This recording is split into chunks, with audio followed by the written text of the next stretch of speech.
క్రీస్తునాథుని యందు ప్రియమైన సహోదరి సహోదరులారా, నేటి సువిశేష పఠనాన్ని మనం ధ్యానించినట్లయితే తండ్రి దేవుడు మానవులను ఎంతగా ప్రేమించనో మనకు తెలుస్తున్నది. కనుక ఆ ప్రేమకు సాక్ష్యంగా తన సొంత కుమారుడైన యేసుక్రీస్తును ఈ లోకానికి పంపించేంతగా. మరి యేసుక్రీస్తును ఈ లోకానికి ఎందుకు పంపించాడు?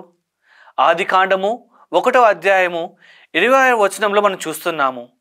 తండ్రి దేవుడు ప్రేమకు ప్రతీకగా మానవుడిని తన సొంత పోలికలో సృష్టించెను. కానీ తండ్రి దేవుని ఆజ్ఞను తిరస్కరించి పాపము చేశారు.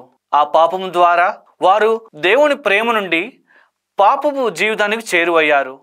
మరి మనల్ని రక్షించడానికి యేసుక్రీస్తును ఈ లోకానికి పంపించెను. మరి యేసుక్రీస్తు శిలువ మరణం ద్వారా మనకు రక్షణ కల్పించాడు.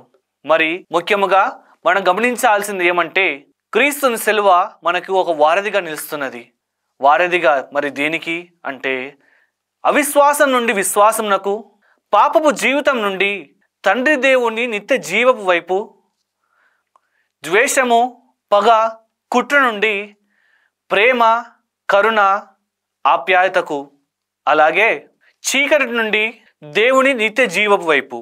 మరి ప్రియమైన సహోదరి సహోదరులారా, మనం కూడా ఈ ఆధునిక ప్రపంచంలో ఎన్నోసార్లు చీకటి జీవితం అనగా పాపపు జీవితానికి అలవాటు పడిపోయి క్రీస్తు జీవం వైపు రాలేకపోవచ్చున్నాము. ఎందుకంటే యోహాను సువార్త 3వ అధ్యాయము 19వ వచనంలో చెప్పిన విధముగా వారు వెలుగు కన్నా చీకటిని ఎక్కువ ప్రేమించుతున్నారు. మరి ఈ చీకటిని ప్రేమించడానికి గల కారణం ఏమనగా, ఎప్పుడైతే మనం పాపపు జీవితంలో ఉంటామో మనకు అంతా బాగుగానే కనిపిస్తున్నది.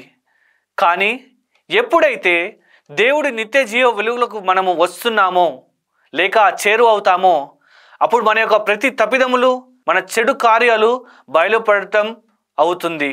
కనుకనే మనము ఎక్కడ మన తప్పులు బయటపడతాయో అని మన పాప జీవితంలోనే ఉండిపోతుంటాము. కావున సహోదరి సహోదరులారా, మనం జీవిస్తున్న ఈ జీవితము నిత్య జీవ వైపు నడిపిస్తుందా లేక ఈ లోక ఆశల వైపు నడిపిస్తుందా అని ఒక్కసారి మనము ఆత్మపరిశీలన చేసుకోవాలి. ఒకవేళ మనము ఈ లోక సంబంధమైన ఆశలకు లోబడి జీవిస్తున్నట్లయితే ఈ జూబిలీ సంవత్సరంలో నిరీక్షణ యాత్రికులకైన మనము మన పాపము జీవితం నుండి తండ్రి దేవుని ప్రేమకు వారధిగా నిలుస్తున్న యేసుక్రీస్తు శిలువను అంటు పెట్టుకొని రక్షణ మార్గం వైపు నడిచేలా ప్రార్థించుకుందాం. ఆమెన్.